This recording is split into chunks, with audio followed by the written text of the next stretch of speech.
In the black trunks, a southpaw fighter usually fights for that left-handed or right-handed lead. Nice combinations by Elordi.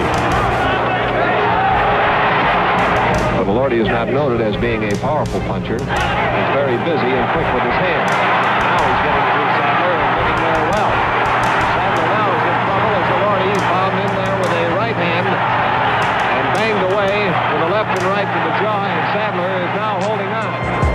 Gabriel Flash Elordi. A champion, a legend, one of the best-known fighters of his generation.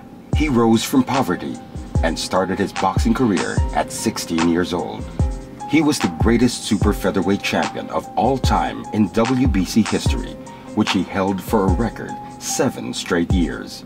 He's the first Asian inducted into the New York-based International Boxing Hall of Fame. But most especially, he's a champion for the Filipino people. But there was another Flash who many might not know of in Philippine boxing history. One night in 1995, 2 young up-and-coming boxers fought on equal footing. Both had great records. This is the second round of this fight among flyweights. Flash Simbahon, of course, in red.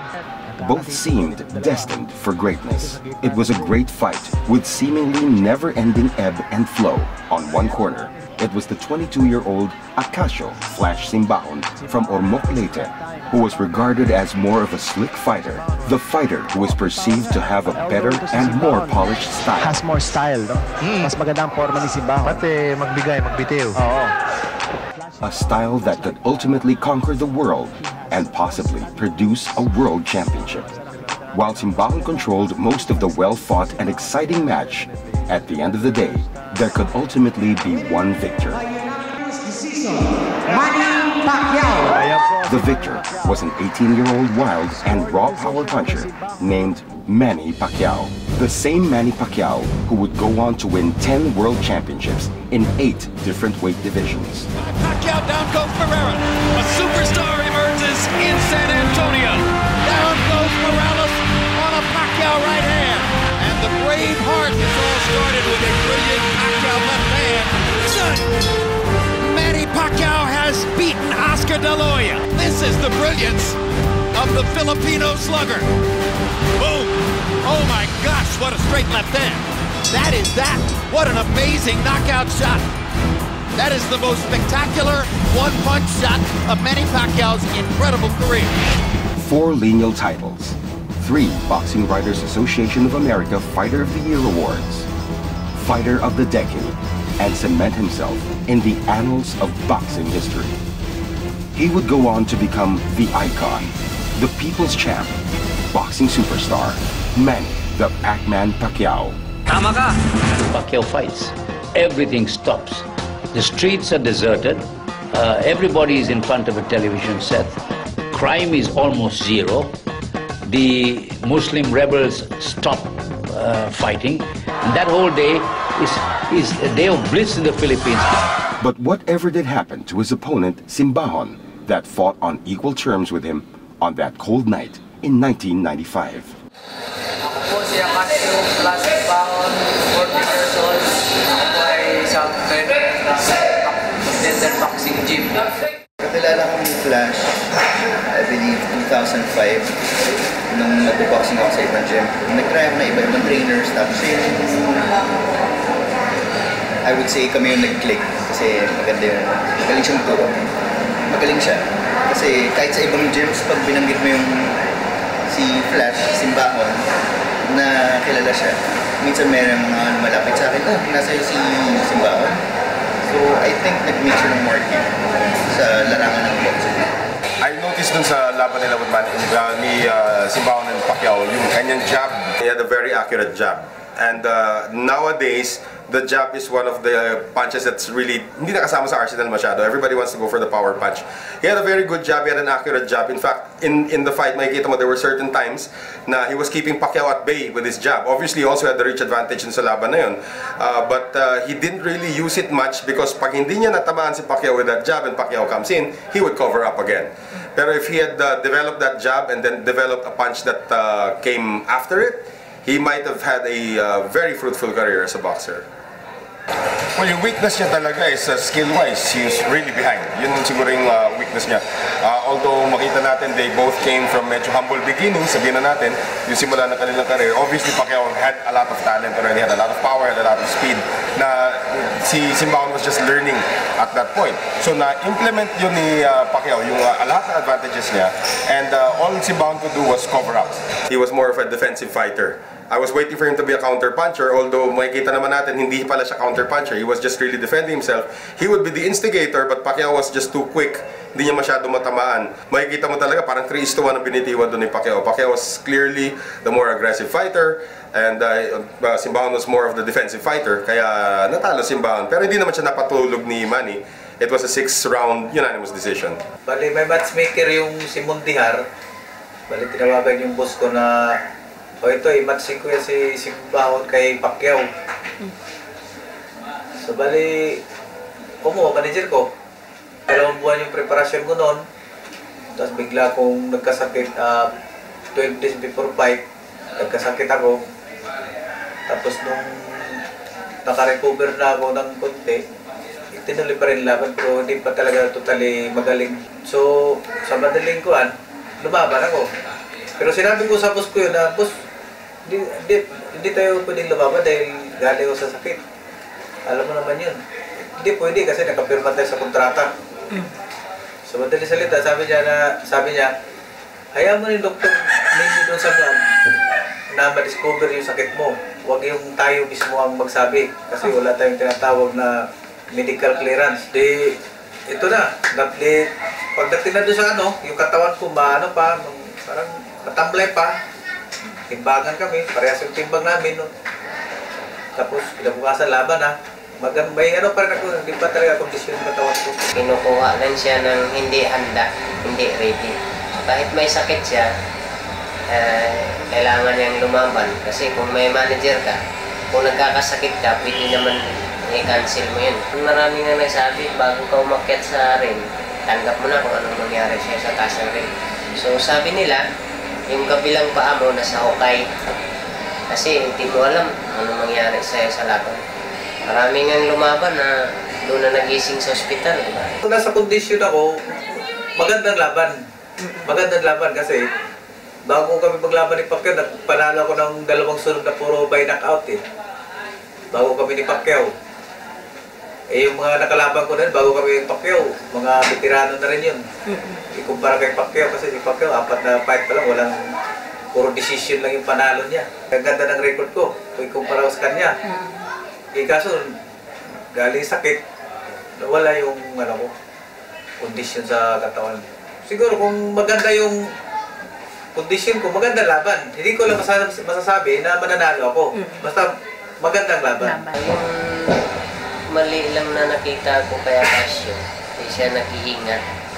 Hindi siya nag-iingat pag dumidikit kay Pacquiao. Si Pacquiao kasi may hangin pa, kaya pang bumato na maraming suntok. Si Acasio, wala na siyang hangin. So, hindi na siya pwedeng makipagpalitan. Dapat ginagawa niya, pag nakadikit kay Pacquiao, pwede naman humawak para hindi makasuntok. O kaya, umiiwas, tumatakbo. Dahil wala ka ng hangin, mahirap kasi umiiwas, tumatakbo kung wala ka ng hangin. So, dapat ginagawa na lang niya, akap. Pwede naman niya hawakan yun. Gamitin na lang niya dapat yung utak niya. Bilang isang mas veterano siya kay Pacquiao, so dapat ginamit niya bilang mas veterano. Kasi baguhan pa yung kalaban, so dapat hindi ka nagpapatalo sa panggugulang pagdating sa laban. Parang hindi ko matanggap na natalo ako Tinalo lang ako sa isang tutoy. Tapos kasakit pa. Okay lang yun, wala kong hindi ako ng ganong salita kung nasa kondisyon ng katawan ko. Pacquiao clearly came in knowing that he was the stronger and faster fighter. Siguro pa lang, first round pa lang, kinapaka pa niya ng konti because I'm sure they didn't really have any video reference of each other. Noong time na kinapaka pa niya, pag suntok niya, nakikita niya na, uy, mabagal mag-react. Tapos nung susuntok, uy, naiiwasan ko lang to. Pupulbusin ko na lang to sa dulo. Sadly for Manny, hindi niya na-knockout yung kanyang kalaban because nga maganda na rin ang ginawang depensa ni Simbahon. Sadly naman for Simbahon, that's the only thing he did, defend himself dun sa laban na yun. Pero sobrang pagod na talaga ako. Pinilit ko lang yung sarili ko na matapos yung 6 na round. Promotion nila yung kung tawagin. Kumbaga sa promoter niya yung manager niya. Kaya, bago pala umakyat sa ring, lamang na sila ng 5 points. Ganun. I think naman sa, well, kung boksingero ka eh, lahat naman is ganun. Kumbaga, ang isang laban mo, it can make or break you. Kasi pwedeng sa laban na yun eh, maging sikat ka, makuha mo yung gusto mo, umangat ka, or pwedeng ma-injure ka ng malala, pwedeng tapos ka na. So, I think si Flash, instead na pinursige niya na umangat, nag-stay siya dun sa level na makuha yung pera, makuha yung pera. So, at the time na nag-decline siya, instead na mag-bounce back siya agad, ang ginawa niya is, I don't think na pinabayaan, pero ganun yung nangyari. Napabayaan na lang. Well, obviously, Manny became very successful sa kanyang piniling field dito. No? Became a boxer, became a politician, became an actor. Lahat ng dreams niya na-fulfill niya because of his success in boxing. Became a billionaire, lives very comfortably, and supports his family very well. He give money away to people also na hindi niya nagagawa ng bata pa siya. I mean, he never thought, sabi nga ni Manny in an interview, he never thought in his wildest dreams na magiging ganito siyang kayaman, magiging ganito siya kasikat. And yun nga, because of sa pagpupursige ni Manny and having the right people at the right time and having the talent to begin with, yun talaga yung buhay niya is really parang storybook fairy tale yung nangyari dito kay Manny Pacquiao, and he's living the life. Manny's paycheck has grown a lot. Well, of course, the BIR knows that it's also grown a lot. That's why they're after him. But that is the most significant thing also. He has come out of poverty, provided a very good life for his family, and he still will continue to do that even when he's done with boxing. Siguro, hindi lang 100 Pilipino na boxer. Lakpas pa yata. Pero iilan lang yung sisikat na gumaganda yung buhay. Ito, bagsak ko, nagtuturo lang. Wala namang ibang trabaho mapasukan. So, pag boxer ka, parang laos na, parang ganun, laos ka na. Ang bagsak mo, trainer. Kung hindi naman trainer, namin yung dating boxer na isang security guard na rin. Wala na, may edad na eh. Nagkaito na kaya wala na akong ibang mahanap na paraan kundi mag-trainer.